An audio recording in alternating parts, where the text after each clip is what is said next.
అన్ని మతాలకు రక్షణ కల్పించడమే తమ ప్రభుత్వ లక్ష్యమన్నారు దేవాదాయ శాఖ మంత్రి కొండా సురేఖ. యేసుక్రీస్తు బోధనలు సర్వ మానవాళికి మార్గదర్శకమని చెప్పారు.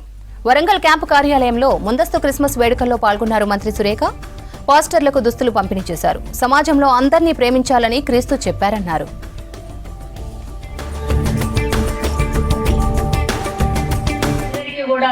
సంఘ కాపర్లు ఉన్నారో వాళ్ళందరికీ కూడా బట్టల పంపిణీ కూడా కోయిన్సైడ్ చేయడం జరిగింది. మరి మైనారిటీస్ లో కూడా వాళ్ళు మరి మౌజుంలో ఇమాంలను ఉంటారు. వాళ్ళందరికీ కూడా ప్రతి మసీదులో చర్చిల్లో వాటిల్లో కూడా ఈద్గాల్లో వాళ్ళకు కూడా బట్టలు పంపిణీ చేసేటువంటి కార్యక్రమం ప్రతిసారి కూడా మేము చేస్తూనే ఉన్నాం. మరి అదొక అంటే ఇటువంటి ఒక పండుగకు మేము ఇచ్చినప్పుడు అది ఒక మంచి సందేశాన్ని ఇస్తుంది.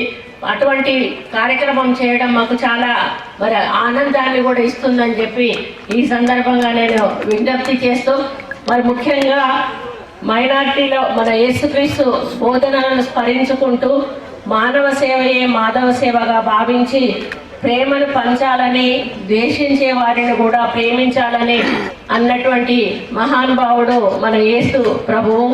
మరి క్రిస్టియన్ మైనారిటీల పైన ఎవరైనా మతపరమైన దాడులు చేస్తే వారిని చట్టపరంగా శిక్షిస్తామని కాంగ్రెస్ పార్టీ ప్రభుత్వం తొలి నుంచి కూడా చెబుతా ఉన్నది. దేశంలో అసలైన మైనారిటీలకు అండగా ముందు నిలిచిందే కాంగ్రెస్ సర్కారు అనే విషయాన్ని మరి ఈ సందర్భంగా గుర్తు చేస్తూ ఉన్నాను.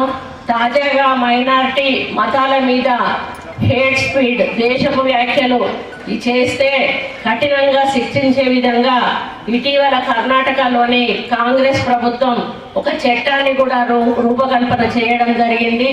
రానున్న రోజుల్లో మన రాష్ట్రంలో కూడా ఆ చట్టాన్ని తెస్తామని చెప్పి మన ముఖ్యమంత్రి గారు కూడా చెప్పడం జరిగింది. మరి ఈ డిసెంబర్ నెల అనేది ఒక గొప్ప నెలగా చెప్పుకోవచ్చును. ఎందుకంటే మరి యేసు ప్రభు పుట్టిన మరి నెలనే కాకుండా మన సోనియా గాంధీ గారి పుట్టినరోజు కూడా ఈ నెలనే 9వ తారీఖున ఉన్నదనే విషయాన్ని కూడా మరి తెలియజేస్తూ ఉన్నాను.